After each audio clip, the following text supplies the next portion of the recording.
cameras out. And we got some big names over here. Jennifer Lopez had her office right there the whole time she was on World of Dance. She was a host and a producer on that show. We have offices here for Jordan Peele's Monkey Paw production company. We have Mark Platt Productions. Mark Platt does movie musicals like La La Land and Dear Evan Hansen. And all of these bungalows have a lot of history to them. Like I said, they go back to our studio contract days. One of the most historic is number 5195. It's got a distinctive silhouette next to the door because that used to be Alfred Hitchcock's office in the 1960s and 70s. Alfred Hitchcock was a master filmmaker. He directed movies like Psycho, Vertigo, Rear Window, North by Northwest, Strangers on a Train, The Birds, To Catch a Thief. I mean, it's a long list of great movies. If you've never seen an Alfred Hitchcock movie, maybe do yourself a favor, stream one this week. Go home, watch an Alfred Hitchcock movie, get a little film history education. It'll be good for you. And you'll have a good time, too. I mean, they're all really good movies. They're called classics for a reason. Anyway, that pretty much does it for the front lot. So now we're going to move into our back lot, because the back lot is what we really come out here for. Out on our back lot, we film exterior scenes using a bit more dimension to them. But these are still kind of unusual structures because they're built to be filmed. If you're looking at the front of the building, you can't see the back, so we don't bother building that part. We just worry about what's going to be in the picture. And we call these buildings facades, which means false front. We can take these facades and make them look like whatever city we want to visit, like Brownstone Street on your right is in every one of these shots here. Over the years, our Metropolitan sets have appeared on screen as Boston, Chicago, Washington, D.C., London, Paris, Hong Kong, San Francisco, Seattle, Detroit, Los Angeles, I mean, you name it.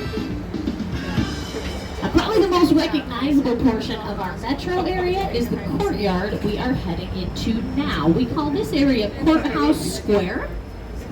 It was one of the main sets used on Rutherford Falls with Ed Helms. These sets are in a couple of, but I think a lot of you will remember when this location appeared as Hill Valley in Back to the Future.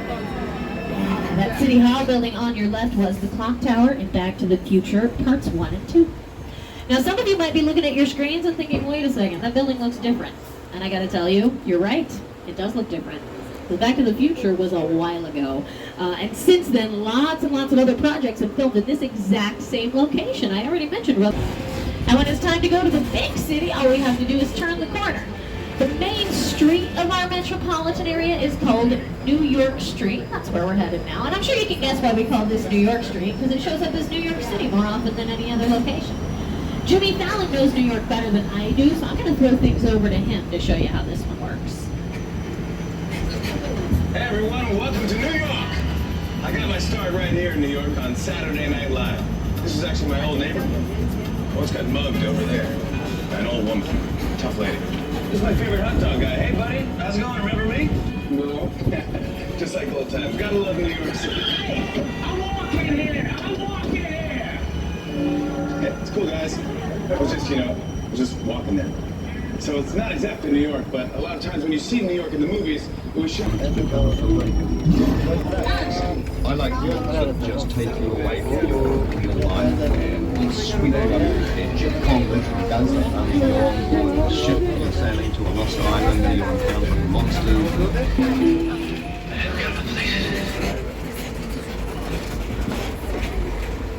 We really put a lot of thought into the character and personality and he's so much more than a monster. In fact, he's not a monster, he's a...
from the other side. Working on a movie, we always want people to get a better look. We got a couple classic. The Deuce Coupe from American Graffiti. We got the Ferrari from the original Magnum PI. We have cars from Back to the Future Part 2. And a couple of Stone Age foot-powered cars from the Flintstones. So we have the future and the past totally covered. Every car in this lineup was custom built for the production it was featured in. I mean, something like the Flintstones would kind of have to be, right? You don't really expect the cars in the Flintstones to look like the cars that drive through your neighborhood. But not all of these cars are quite that extreme. Every single one of them is unique. Every one of these vehicles, like I said, custom built. Each one was put together specifically to help our filmmakers tell a particular story. And if you're doing something like that, you're doing it because... And Jurassic Park 3, so that's the whole first trilogy. We got big vehicles here. We've got some storage containers. They got that engine logo. That's how you know they're from the movie. And a bunch of dinosaur cages, too, even though in real life, dinosaurs have been extinct for millions and billions of years. So we're not really worried about something like a dinosaur.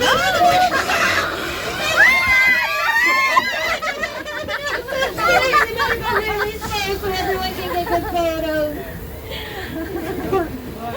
When you're live in the danger, you get quality pictures. No, it's okay. If you're in the back of the tram, don't be scared. All right, the dinosaurs are fake, just in case anyone couldn't tell. The dinosaurs are fake, the cars are fake. Like half the trees right here are made out of foam rubber. We're in Hollywood, nothing's real here. Not even the weather. If you're watching a movie and you see rain or fog or snow on screen, the film crew is making that happen because Mother Nature doesn't work on cue. If you want rain in your movie, you gotta make it yourself. And the good news is, that's very easy to do, so that's what we're going to do next. We're heading down into the Old Mexico section of our property to show all of you how we make it rain in Hollywood.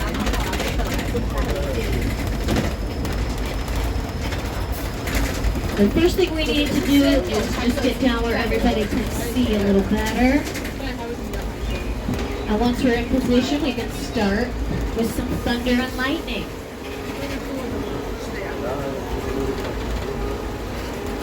Yeah, Cody, whenever you're ready.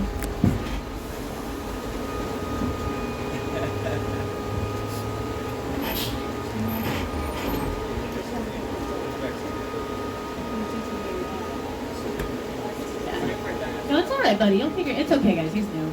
He's figuring it out. There it is. I think you got it. Yeah. All right. So that thunder is a pre-recorded sound effect that we play through speakers around our hill. For lightning, we flash strobe lights. It's real simple stuff. And once you have thunder and lightning going, then you can start your rain. Oh! Yeah, we use real water for the rain because that's the best way to get our actors wet. But rain is hard to photograph. Rain doesn't really like to show up in pictures, and that means if we want to see it, we gotta cheat. So we use extra large raindrops and we space them out. We shine the light through the water when we fill. We might even add something like milk or paint to make the liquid more visible. But we do not want to run the water too long, because if you run it too long, you get floods. So Cody, go ahead and shut the water off now, okay? It's the square button. Just hold it down. It's okay. Wait, oh no, what did you do? Look at everybody, we got a flash flood! Here it comes!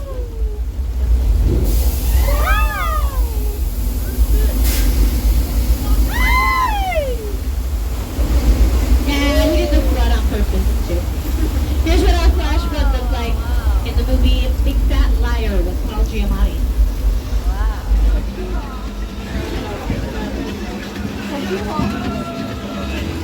You can't run away, kid! Yeah, we'll see about that. I got funny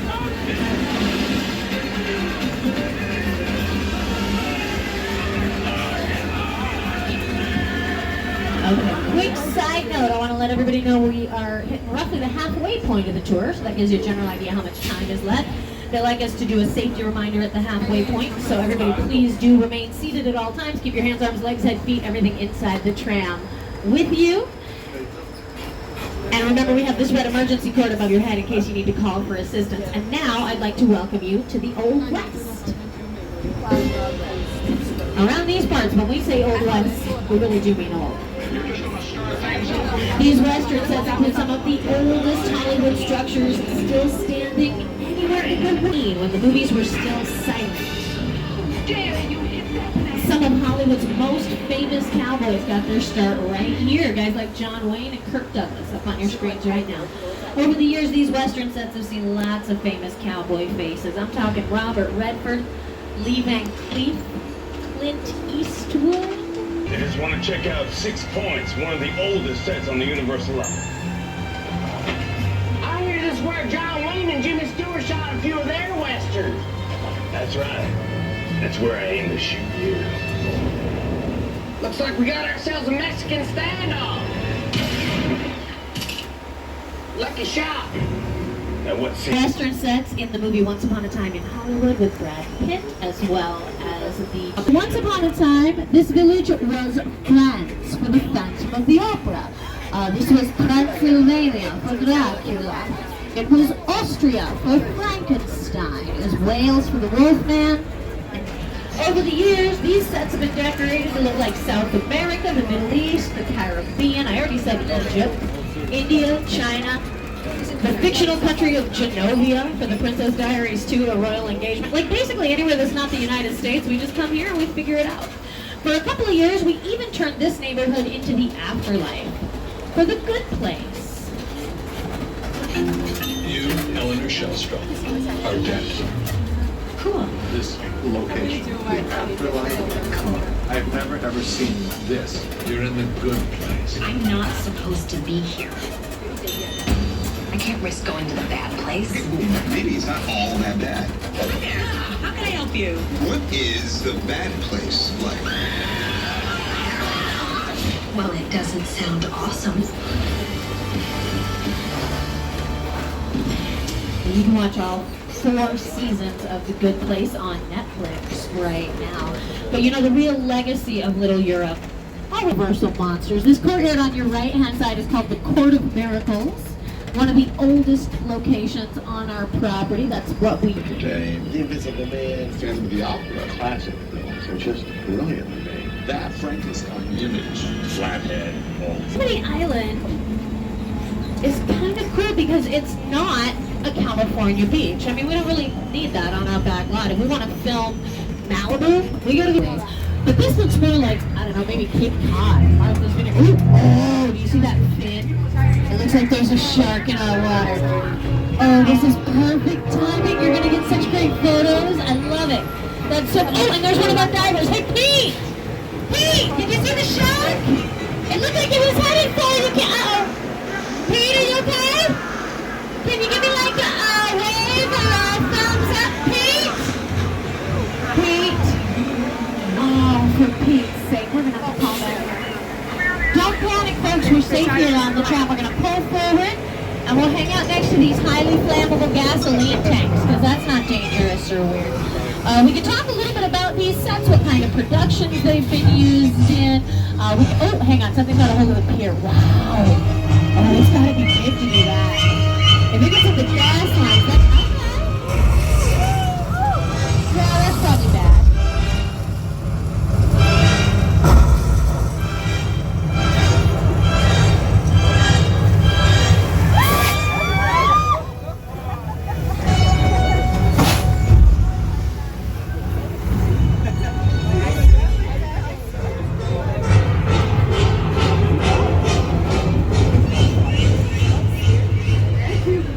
There he goes. He's the most famous part of our backlot tour. That's Bruce, the mechanical shark. He's the only shark in the world that knows how to swim the backstroke. He's very talented. He's very professional, very well behaved. Very different from the shark Steven Spielberg worked with when he was filming Jaws. That shark was all kinds of trouble. And you don't have to take my word for it. That's a much maligned shark. The shark was frustrating. It didn't really work all the time. It didn't work. Texas, starring Dolly Parton. And you see this house all the time. This is where Eddie Murphy lived in Orbit.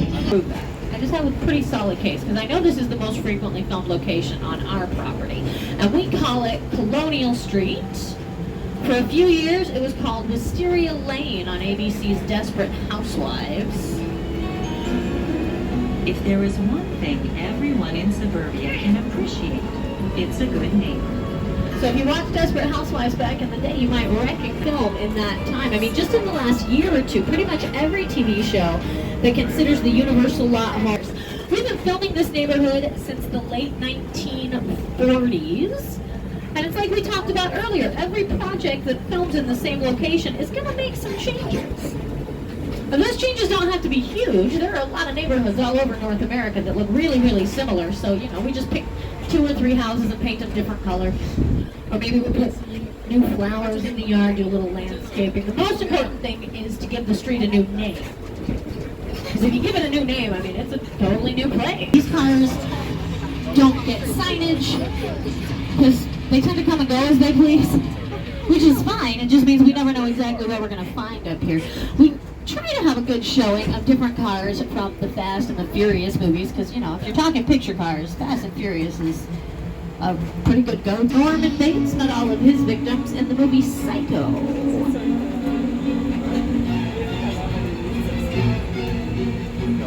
Yeah, the fences are up because they're getting ready for Halloween right now. Up at the top of the hill is the Psycho house where Norman lives with his mother. And the Psycho house is neat. It's built slightly undersized, so when you stand at the bottom of the hill and look up, it looks like the house is farther away than it really is. And that makes the hill look taller, makes Norman look taller when he stands next to the house. Makes everything just a little scary. I mean, so please, no loud noises, no sex movements. Hey, Norman. It's good to see ya. Everybody, this is Norman Bates. Norman, this is a... No, it's okay. It's all right. We do this every day, Norman. You know how it goes. It's fine. We're just going to keep rolling.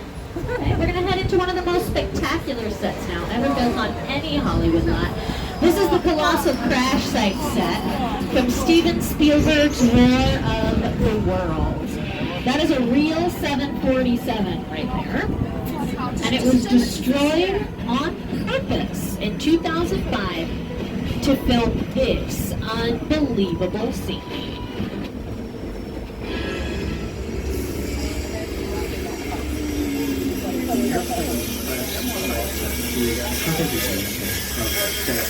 That is all designed around a vision students. We sit down and talk about war of the world. I thought, what if the 747 goes down right in a big building? Because it's just something you don't see.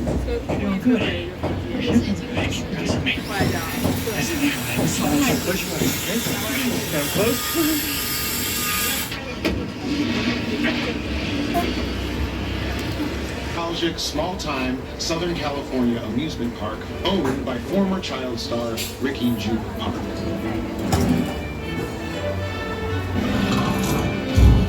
Over there, look into the winking room and have your picture taken just like the kids in that old 90s movie Kid Share. That's what this whole place is loosely based on. Remember that one? No? What? A little further down, you can see the brand new Star Lasso experience. Built to showcase an unbelievable new live show. Anyway, behind this Hollywood fantasy,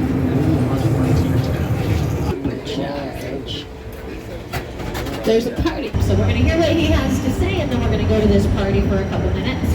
And after that, we'll be wrapping up the tour.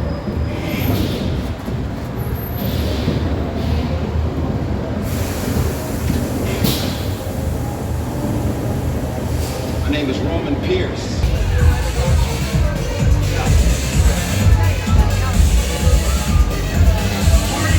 Everybody out! Get me out! Wait, guys, stop it out here. What's happening? Wait, no, hey, where did Roman go? You won't get fried! This is our turn. After them!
traction! Everybody hold on!